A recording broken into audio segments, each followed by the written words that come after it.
উনি আসলে সরকারের দায়িত্ব নিয়েছিলেন এবং এই অন্তর্বর্তী সরকার কাছ থেকে আমাদের প্রত্যাশা আছে যে গণঅভ্যুত্থানের আকাঙ্ক্ষা, যেটা বিচার এবং সংস্কার এবং পরবর্তী মানুষের ভোটাধিকার নিশ্চিতের জন্য শান্তিপূর্ণ ক্ষমতা হস্তান্তর অর্থাৎ নির্বাচনের দিকে বাংলাদেশ যাবে।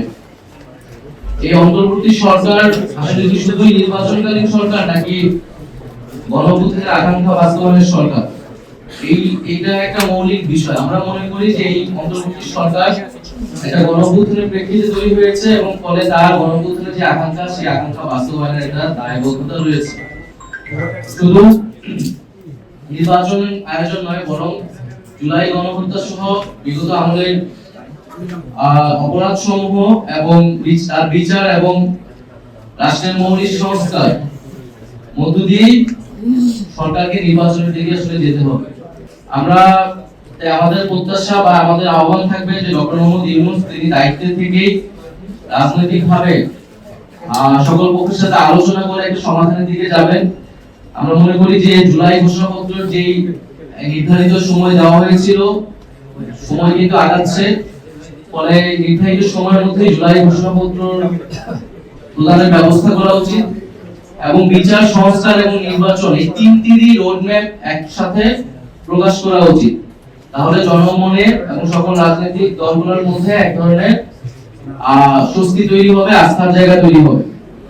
ফলে আমাদের অন্তর্বর্তী সরকারের প্রতি আহ্বান, জুলাই ঘোষণাপত্র এবং বিচার, সংস্কার এবং নির্বাচনের রোডম্যাপ একত্রে ঘোষণা করা এবং সব পক্ষের সাথে আলোচনা করে সুষ্ঠু সমাধানের দিকে যাওয়া।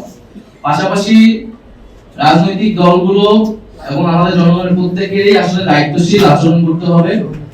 বাংলাদেশের বর্তমান পরিস্থিতি, জাতীয় নিরাপত্তা এবং ভবিষ্যৎ গণতান্ত্রিক বাংলাদেশের কথা ভেবে সকলেই সেই দায়িত্বশীল আচরণ করবো আমরা এবং আলাপ আলোচনার মধ্যে দিয়ে সমাধানের দিকে যাবো, সেটা আমাদের প্রত্যাশা। এই ঈদে জামা জুতো অ্যাক্সেসরিজের ডিসকাউন্ট। দ্বিতীয় আরেকটি বিষয় হচ্ছে সেনাবাহিনীর পক্ষ থেকে 626 জনের একটা তালিকা, যেটা আমরা দীর্ঘদিন ধরে শুনে আসছিলাম, সেই তালিকা প্রকাশ করা হয়েছে। এই তালিকাটা যদি আরো আগে প্রকাশ করা হতো, এটা তো আসলে 8ই আগস্ট মাসের ঘটনা, তাহলে আসলে জনমনে কিন্তু কোনো ধরনের সন্দেহ এবং শঙ্কা তৈরি হতো না এবং এক প্রতিষ্ঠানের বিরুদ্ধে কেউ কথা বলার সুযোগ পেত না। সেনাবাহিনী আমাদের দেশের সার্বভৌমত্বের প্রতীক। আমরা চাই যে এবং সেনাবাহিনী এই গণঅভ্যুত্থান এবং পরবর্তী সময়ে যে ভূমিকা পালন করতেছে সেটা অবশ্যই গুরুত্বপূর্ণ। কিন্তু একই সাথে আমাদের রাজনৈতিক ইতিহাসে আমরা বিভিন্ন সময় দেখেছি সেনাবাহিনীর সাথে রাজনীতির একটা সম্পর্ক কখনো কখনো তৈরি হয়। আমরা 1/11 ঘটনা জানি।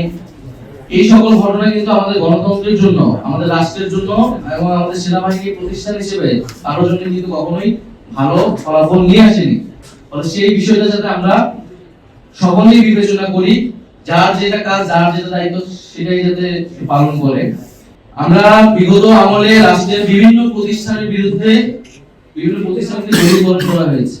আমলাতন্ত্র, পুলিশ, সেনাবাহিনী এবং নানা ধরনের তাদেরকে দিয়ে মানবতা বিরোধী কাজের অভিযোগ তাদের বিরুদ্ধে রয়েছে। ফলে প্রত্যেকটা প্রতিষ্ঠানই এই সময়টা এসে একটা বিচারের মধ্য দিয়ে যারা অভিযুক্ত তাদেরকে শায়েস্তা করবে এবং প্রতিষ্ঠানগুলোকে রাষ্ট্রীয় জনগণের প্রতিষ্ঠান হিসেবে পুনঃপ্রতিষ্ঠা করবে, এটা আমাদের প্রত্যাশা। গুমের অভিযোগ তাদের বিরুদ্ধে রয়েছে, যে সকল সেনা অফিসারের বিরুদ্ধে রয়েছে, তাদের মধ্যে অনেকেই গ্রেফতার হয়নি বা তাদের অবস্থা এখন কি সেই বিষয়ে আমরা কিন্তু জানি না। ফলে এই সব বিষয়গুলো সুস্পষ্ট করলে সেনাবাহিনী প্রতিষ্ঠান হিসেবে আরো বেশি জনগণের আস্থার জায়গাটা পাবে এবং আমরা সেই আস্থার জায়গাটাকে সেনাবাহিনীকে দেখতে চাই। এছাড়া যেই আওয়ামী আমলে নির্বাচনগুলো আদালতে গিয়ে এক ধরনের বৈধতা নেওয়ার চেষ্টা করা হচ্ছে, নির্বাচনগুলোকে বৈধ দেওয়ার চেষ্টা করা হচ্ছে। আমরা মনে করি যে এটা বিশৃঙ্খলা তৈরি করবে। আওয়ামী আমলের সকল নির্বাচনকে কিন্তু আমরা সকল রাজনৈতিক দলই অবৈধ হিসেবে ঘোষণা করেছি, অবৈধ হিসেবে আখ্যা দিই। ফলে সেই নির্বাচন নিয়ে বিশৃঙ্খলা তৈরি করার চেষ্টা না করে আমাদের স্থানীয় সরকার নির্বাচনের দিকে যাওয়া উচিত। স্থানীয় সরকার নির্বাচনের ফলে মাধ্যমে নাগরিক যে দুর্ভোগ সেটি আসলে দূর হবে। আমরা নির্বাচন কমিশন নিয়ে বলেছি, নির্বাচন কমিশন আমাদের যে কর্মসূচি ছিল, নির্বাচন কমিশন যে নিরপেক্ষতা, যে আস্থা, সেই আস্থাটা হারিয়েছে বলে আমরা মনে করি। নির্বাচন কমিশন যদি সেই আস্থার জায়গা ধরে রাখতে না পারে, তাহলে এই নির্বাচন কমিশনের পক্ষে একটা সুষ্ঠু নির্বাচন দেওয়া সম্ভব নয়। ফলে নির্বাচন কমিশনকে সেই আস্থার জায়গা আসার চেষ্টা করতে হবে, অথবা তাকে দায়িত্ব ছেড়ে দিতে হবে বলে আমরা মনে করি। সর্বশেষ, যে দুই ছাত্র উপদেষ্টা অন্তর্বর্তী সরকারে রয়েছে, তাদের সাথে জাতীয় নাগরিক পার্টির কোনো সম্পর্ক নেই। তারা গণঅভ্যুত্থানের প্রেক্ষিতে, গণঅভ্যুত্থানের প্রতিনিধি হিসেবেই সেই সময় সরকারে গিয়েছিলেন, আমিও তাদের মধ্যে সেই সময় একজন ছিলাম। তারা যদি রাজনীতি করতে চায়, নির্বাচন করতে চায়, তাহলে তারা সরকারের থেকে সেটা পারবে না, তখন তারা সরকার থেকে বের হয়ে তাদের মতো সিদ্ধান্ত নেবে। কিন্তু তাদেরকে জাতীয় নাগরিক পার্টির সাথে সংযুক্ত করে এক ধরনের অপপ্রচার এবং তাদেরকে হেয় করার চেষ্টা করা হচ্ছে। আমরা বলবো যে এটি খুবই উদ্দেশ্যমূলক।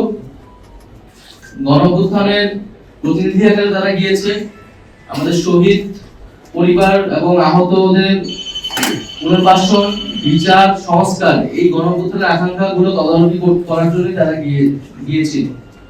ফলে এটা তাদের সিদ্ধান্ত, তারা সরকারের থেকে কখন বের হবে, আদৌ হবে কিনা।